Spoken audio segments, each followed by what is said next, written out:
العالمين والعاقبة للمتقين والصلاة والسلام على سيد الأنبياء والمرسلين نبينا ومولانا محمد وعلى آله وأصحابه أجمعين. أما بعد فأعوذ بالله من الشيطان الرجيم. بسم الله الرحمن الرحيم. شهر رمضان الذي أنزل فيه القرآن هدى للناس وبينات من الهدى والفرقان فمن شهد منكم الشهر فليصم. وعن أبي هريرة رضي الله عنه قال قال رسول الله صلى الله عليه وسلم من صام رمضان إيمانا واحتسابا غفر له ما تقدم من ذنبه ومن قام رمضان إيمانا واحتسابا غفر له ما تقدم من ذنبه ومن قام ليلة القدر إيمانا واحتسابا غفر له ما تقدم من ذنبه أو كما قال عليه الصلاة والسلام. بزرگوں اور دین بھائیوں، شعبان المعظم کا مہینہ ختم ہونے کے قریب ہے اور رمضان کے مبارک مہینے کی آمد میں چند گنتی کے ایام باقی رہ چکے ہیں. رمضان کا مبارک مہینہ اللہ تبارک و تعالیٰ کی جانب سے بندوں کو اپنے گناہوں کی بخشش، اپنے گناہوں کی معافی کے بہانے کے طور پر عطا کیا گیا ہے. اللہ تبارک و تعالیٰ نے انسان کے اندر دونوں طرح کی صفت رکھی ہے. اپنی خواہشات پر چلنے کی صفت بھی رکھی ہے، جی چاہتوں کو پورا کرنے کی صفت بھی رکھی ہے، اور نیک کاموں کے کرنے کی صفت بھی رکھی ہے، وہ وعدہ بھی رکھا ہے.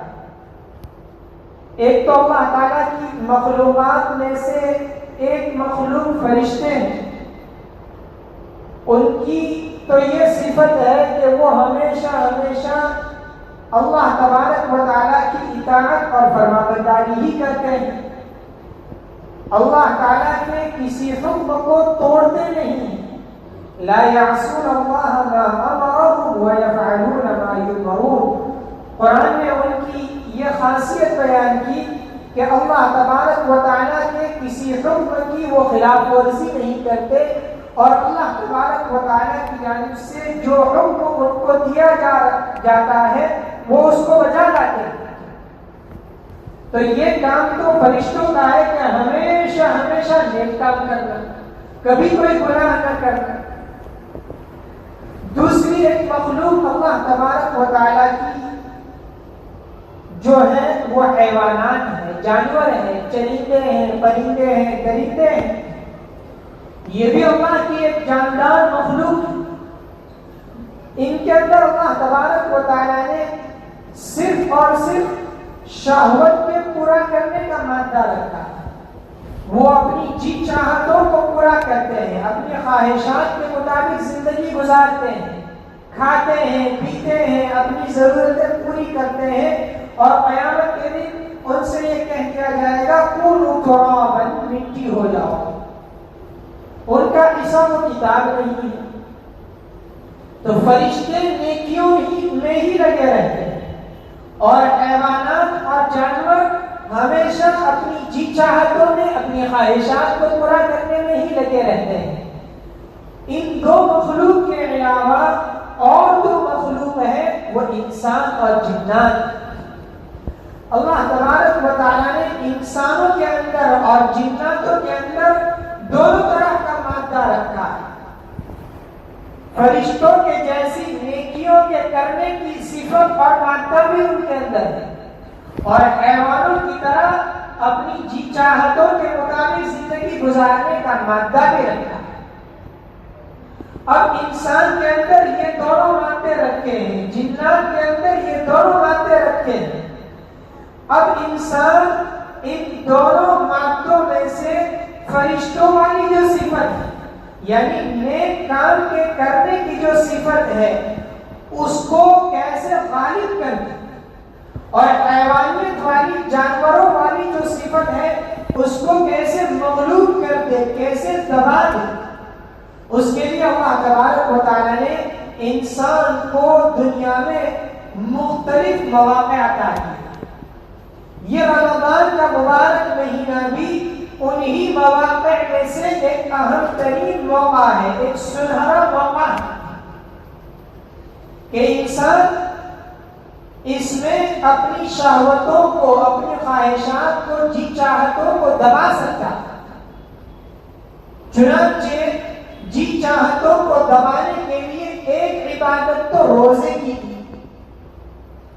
روزے میں انسان بھوکا رہتا ہے، پیاسا رہتا ہے، اور بھوک اور پیاس کی وجہ سے اس کے نفس کی جو شہوت ہے یہ دب جاتی ہے، مغلوب ہو جاتی ہے۔ جیسے کوئی گھوڑا سرکش بن جاوے، قابو سے باہر نکل جاوے، تو اس گھوڑے کو قابو میں لانے کے لیے دو کام کیے جاتے ہیں۔ ایک کام تو یہ کیا جاتا ہے کہ اس گھوڑے کو بھوکا پیاسا رکھا جاتا ہے، اور دوسرا کام یہ کیا جاتا ہے کہ اس کو تھکایا جاتا ہے، دوڑایا جاتا ہے۔ اسی طرح انسان کا نفس بھی جب سرکش بن جاتا ہے، جب بغاوت کرنے لگتا ہے، جب اللہ کے حکموں کی خلاف ورزی کرنے لگتا ہے، تو اس کی اس بغاوت کو، نفس کی سرکشی اور نفس کے ظلم کو دور کرنے کے لیے اللہ تبارک و تعالیٰ نے رمضان کے اس مہینے میں ایک عبادت تو روزے کیا تھا کہ کھانا پینا اور بہت ساری جائز چیزوں سے روک دی۔ اور دوسری چیز جس کی وجہ سے انسان گناہوں پر آمادہ ہوتا ہے وہ شیطان ہے۔ شیطان کے وسوسے ہیں جو انسان کو برائیوں کی طرف لے جاتے ہیں۔ تو رمضان کے اس مبارک مہینے میں اللہ کے بندے گناہوں کی طرف نہ چلے، اس کے لیے اللہ تبارک و تعالیٰ نے دوسرا انتظام یہ کیا کہ اللہ تبارک و تعالیٰ نے سرکش شیاطین کو قید کر دیا، تاکہ کہیں یہ اللہ کے نیک بندوں کے روزوں کو خراب نہ کرے۔ تو گویا روزے یہ بھی اللہ تبارک و تعالیٰ کی جانب سے بخشش کا بہانہ، شیاطین کا قید کر لیا جانا یہ بھی بخشش کا بہانہ، جنت کے دروازے اللہ نے کھول دیے، دوزخ کے دروازے اللہ نے بند کر دیے، یہ سارا اللہ تبارک و تعالیٰ کی جانب سے بخشش کا اور بندوں کے گناہوں کی معافی کا گویا نظام چلایا جائے۔ اور اس مبارک مہینے کی آمد سے پہلے اب ہماری یہ ذمہ داری بنتی ہے کہ جب اللہ تبارک و تعالیٰ کی جانب سے جب بخشش کا یہ سارا نظام چلایا جا رہا ہے، تو ہم اللہ تبارک و تعالیٰ کے اس نظام سے فائدہ اٹھانے کے لیے اور رمضان کے اس مبارک مہینے کی قدردانی کے لیے رمضان کی آمد سے پہلے ہی اس رمضان کے مبارک مہینے کی تیاری کرتے ہیں۔ جیسے کسی علاقے میں، کسی شہر میں کوئی بڑا آدمی آنے والا ہوتا ہے، کوئی عظیم المرتبہ شخصیت آنے والی ہوتی ہے، تو اس کی آمد سے پہلے ہی بہت سارے انتظامات کیے جاتے ہیں۔ اس کی رہائش کا، رہنے کا انتظام، اس کے راحت کا، آرام کا انتظام، اس کے کھانے پینے کا انتظام، یہاں تک کہ جب حکومت کا کوئی بڑا آدمی آنے والا ہو، وزیر اعظم آنے والا ہو، تو جن راستوں سے ان کا قافلہ گزرنے والا ہے ان راستوں کی صفائی تک کا انتظام کیا جاتا ہے کہ ایک بڑا مہمان آ رہا ہے، مہمان کی آمد سے پہلے اس کی تیاری کی جا رہی ہے۔ بالکل اسی طرح کی تیاری اللہ کے رسول صلی اللہ علیہ وسلم کے یہاں اور آپ صلی اللہ علیہ وسلم کے صحابہ کرام رضی اللہ عنہم کے یہاں رمضان کے مبارک مہینے کے مہمان کی شکل میں آنے سے پہلے کی تیاری تھی کہ اس سے پہلے اللہ کے نبی صلی اللہ علیہ وسلم شعبان کے چاند کی گنتی کا اہتمام کر رہے ہیں اور اس مبارک مہینے کی آمد سے پہلے حضرات صحابہ کرام رضی اللہ عنہم کو جمع کر رہے ہیں اور خطبہ دے رہے ہیں۔ ان صحابہ کرام رضی اللہ عنہم کے سامنے رمضان کے مبارک مہینے کی آمد سے پہلے رمضان کے مہینے کی عظمت کو، رمضان کے مہینے کے فضائل کو، رمضان کے مہینے کی قدر و قیمت کو سمجھا رہے ہیں کہ یہ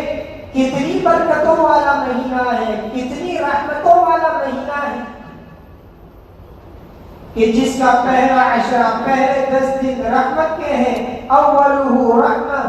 واوسطہ مغفرہ، دوسرے 10 دن مغفرت کے ہیں، بخشش کے ہیں، وآخرہ عتق من النار، اور آخری عشرہ، آخری 10 دن یہ گویا دوزخ کی آگ سے چھٹکارے کے۔ اس مبارک مہینے کی آمد سے پہلے اللہ کے رسول صلی اللہ علیہ وسلم حضرات صحابہ کرام کو اس مہینے کی عظمت سمجھا رہے ہیں کہ کوئی اس مہینے میں نفل عبادت کرے، اللہ تبارک و تعالیٰ فرض کے برابر اجر و ثواب دیتے ہیں اور فرض ادا کرنے پر 70 فرائض کے برابر اجر و ثواب دیا جاتا ہے۔ گویا یہ اعلان کر دیا جاوے کہ آج لوہا سونے کے دام اور سونے کی قیمت کے مطابق دیا جائے تو ہر شخص اپنے گھر میں جتنا لوہا ہوگا، یہاں تک کہ گھر کی چوکھٹ، گھر کے دروازے اور کھڑکیوں تک کا لوہا نکال کر کے لے آئے گا کہ یہ سونے کے دام بک رہا ہے۔ ایسے ہی نیکیوں کا گویا نیکیوں کے کمانے کا یہ موسم ہے۔ اس موسم میں جیسے ایک تو ظاہری تیاری کی جاتی ہے، ایک تاجر، ایک دکاندار ظاہری تیاری یہ کرتا ہے کہ کمانے کا موسم ہے، کمانے کی سیزن ہے، اس موسم کی آمد سے پہلے اس کے آنے سے پہلے جتنی چیزیں اس مہینے میں زیادہ فروخت ہوتی ہیں، زیادہ بیچی جاتی ہیں، وہ ان چیزوں کا ذخیرہ، ان چیزوں کا اسٹاک پہلے سے اپنی دکان میں کر لیتا ہے تاکہ زیادہ سے زیادہ کمائی کے اس موسم میں نفع حاصل کر سکے، نفع کما سکے۔ ایک تو رمضان کے مبارک مہینے کی آمد سے پہلے اس مہینے کی ظاہری تیاریاں ہم یہ کرتے ہیں کہ بہت ساری کھانے پینے کی اور دوسری ضروریات کی چیزیں جس کی رمضان میں ضرورت پیش آتی ہے، ہم رمضان کی آمد سے پہلے اس کو خرید لیتے ہیں۔ ایسے ہی رمضان کی مبارک مہینے کی آمد سے پہلے اس مبارک مہینے کی قدر و قیمت کو پہچانتے ہوئے اس مبارک مہینے میں جن عبادتوں کو ہمیں کرنا ہے اور جن اعمال کو ہمیں کرنا ہے، ہم پہلے سے اپنے آپ کو ان اعمال کے لیے، ان عبادتوں کے لیے تیار کریں کہ اس مبارک مہینے کو اللہ تبارک و تعالیٰ کی جانب سے ایک خاص مقام عطا کیا گیا کہ قرآن جیسی مقدس کتاب اللہ تبارک و تعالیٰ نے اس مہینے میں اتاری۔ شہر رمضان الذی انزل فیہ القرآن، تو اس مبارک مہینے میں ہم پہلے سے اپنی تلاوت کا معمول بنا لیں کہ مجھے کسی بھی طرح سے اتنی تلاوت تو کرنا ہی ہے۔ قرآن کی تلاوت، قرآن کا سیکھنا اور قرآن کو سمجھنا رمضان کے اس مبارک مہینے کی خصوصیتوں میں سے ایک خصوصیت ہے کہ ہم اپنی تلاوت کی مقدار کو متعین کر لیں اور تلاوت میں اور نیک کاموں میں ایک دوسرے سے آگے بڑھنے کی فضا بنا کہ اس مبارک مہینے میں یہ اعلان ہوتا ہے، یا باغی الخیر اقبل وَيَا بَاغِيَ الشَّرِّ اقصر، اے نیکیوں کو کرنے والے آگے بڑھ آگے بڑھ، اور اے برائی کو کرنے والے اب بس کر بس کر۔ تو اس مبارک مہینے میں اپنی تلاوت کی مقدار کو متعین کر لیا جائے اور زیادہ سے زیادہ تلاوت کی جائے۔ یہ مبارک مہینہ دعاؤں کی قبولیت کا مہینہ ہے کہ رمضان المبارک میں افطار کے وقت میں روزے دار کی دعائیں قبول ہوتی ہیں۔ رمضان کے مبارک مہینے میں تہجد کی توفیق مل جاتی ہے، تہجد کے وقت کی دعائیں قبول ہوتی ہیں۔ تو اس مبارک مہینے سے پہلے ہم اپنے آپ کو دعاؤں کا عادی بنا دیں، اللہ سے مانگنے کی عادت ڈالیں، تاکہ رمضان کے مبارک مہینے کو ہم دعاؤں میں گزار سکیں۔ اللہ تبارک و تعالیٰ نے اس ماہ مبارک کا قرآن کریم میں جہاں ذکر کیا، وہاں آگے یہ ارشاد فرمایا وَإِذَا سَأَلَكَ عِبَادِي عَنِّي فَإِنِّي قَرِيبٌ، کہ جب میرے بندے مجھ سے مانگتے ہیں تو میں ان سے قریب ہوتا ہوں۔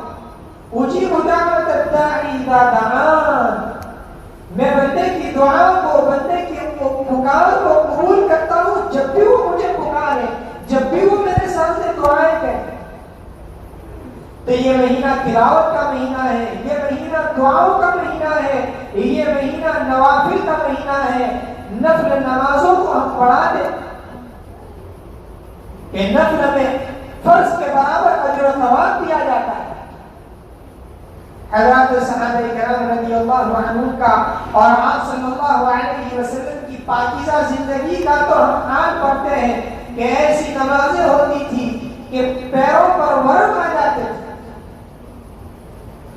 تو ہم یہ سوچیں کہ وہ صحابہ کرام اور اللہ کے رسول صلی اللہ علیہ وسلم تو ایسی نمازیں پڑھ کر چلے گئے، ان کے مقابلے میں ہمارے لیے 20 رکعت تراویح پڑھنا، ہمارے لیے رمضان کے مبارک مہینے میں چند نوافل کی مقدار کا بڑھانا، اوابین کا پڑھنا اور دوسری نفل نمازوں کا پڑھنا، یہ گویا ہمارے لیے تو کچھ بھی نہیں۔ تو تلاوت کا مہینہ ہے، دعاؤں کا مہینہ ہے، اذکار کا مہینہ ہے، نوافل کا مہینہ ہے۔ اسی طرح سے یہ اپنے آپ کو خاص طور سے گناہوں کے بچانے کا مہینہ ہے، گناہوں سے دور رکھنے کا مہینہ ہے۔ اللہ کے رسول صلی اللہ علیہ وسلم فرماتے ہیں رب صائم لیس له من صیامہ الا الجوع، بہت سے روزے دار ایسے ہیں جن کو روزے سے بھوکا رہنے کے علاوہ کچھ نہیں ملتا۔ بہت سے راتوں کو جاگنے والے ایسے ہیں رب قائم لیس له من قیامہ الا السحر، جن کو جاگنے کے علاوہ کچھ نہیں ملتا۔ کیوں؟ بھوکے رہے، پیاسے رہے، مگر اس کے ساتھ ساتھ اپنے آپ کو گناہوں میں بھی مبتلا رکھا، اپنے آپ کو جھوٹ میں، غیبت میں اور تہمتوں میں اور فضول باتوں میں اور حرام کاموں میں مبتلا رکھا۔ دن پر بھوکا رہا، پیاسا رہا، افطار کے وقت میں حرام کمائی سے روزہ افطار کر لیا، تو عبادتوں کا اور نیک کاموں کا جتنا اجر و ثواب تھا وہ سب اجر و ثواب ختم ہو کر کے گناہوں میں تبدیل ہو گئے۔ اسی لیے اللہ کے رسول صلی اللہ علیہ وسلم نے الصیام جنۃ، روزے کو ڈھال بتلایا کہ یہ روزہ ڈھال ہے۔ جس طرح ڈھال سے انسان حفاظت کرتا ہے، دشمن کے حملے سے اپنے آپ کو بچاتا ہے، ایسا ہی رمضان کے اس مبارک مہینے کی اہم ترین عبادت روزہ یہ اپنے آپ کو نفس کے حملوں سے، شیاطین کے حملوں سے، گناہوں سے بچانے کا مہینہ ہے۔ اس مبارک مہینے میں ہم اپنے آپ کو جیسے نیک اعمال کا عادی بناتے ہیں، ایسے ہی اس مبارک مہینے میں ہم اپنے آپ کو فضول باتوں سے اور گناہوں سے بچنے کا بھی عادی بنائیں۔ اگر اس مبارک مہینے کی اس طرح ہم نے قدر و قیمت کو پہچانتے ہوئے نیک اعمال کرتے ہوئے گناہوں سے بچا لیا، اللہ تبارک و تعالیٰ نے اس مبارک مہینے میں یہ وعدہ فرمایا ہے کہ رمضان کی آخری رات میں اللہ تبارک و تعالیٰ سینکڑوں کی تعداد میں انسانوں کی بخشش کر دیتے ہیں، ان کو دوزخ سے آزاد کر دیتے ہیں۔ صحابہ کرام نے پوچھا اللہ کے رسول لیلۃ القدر، کیا یہ شب قدر ہے؟ اللہ کے رسول صلی اللہ علیہ وسلم نے فرمایا نہیں، بلکہ قاعدہ یہ ہے، قانون اور ضابطہ یہ ہے کہ جب مزدور اپنا کام پورا کر لیتا ہے، اپنی محنت پوری کر لیتا ہے، تو اس کو اس کی محنت کا بدلہ، اس کی مزدوری دے دی جاتی ہے۔ رمضان کے مبارک مہینے میں جب بندے اپنے آپ کو نیک اعمال میں لگاتے ہیں تو اس مبارک مہینے کی عیدی اللہ تبارک و تعالیٰ کی جانب سے گناہوں کی معافی اور گناہوں کی بخشش کی شکل میں بندوں کو عطا کیا ہے۔ شرط یہ ہے کہ بندے اپنے آپ کو رمضان کے اس مبارک مہینے میں نیکیوں کا عادی بناتے ہوئے گناہوں سے بچانے کی فکر کریں۔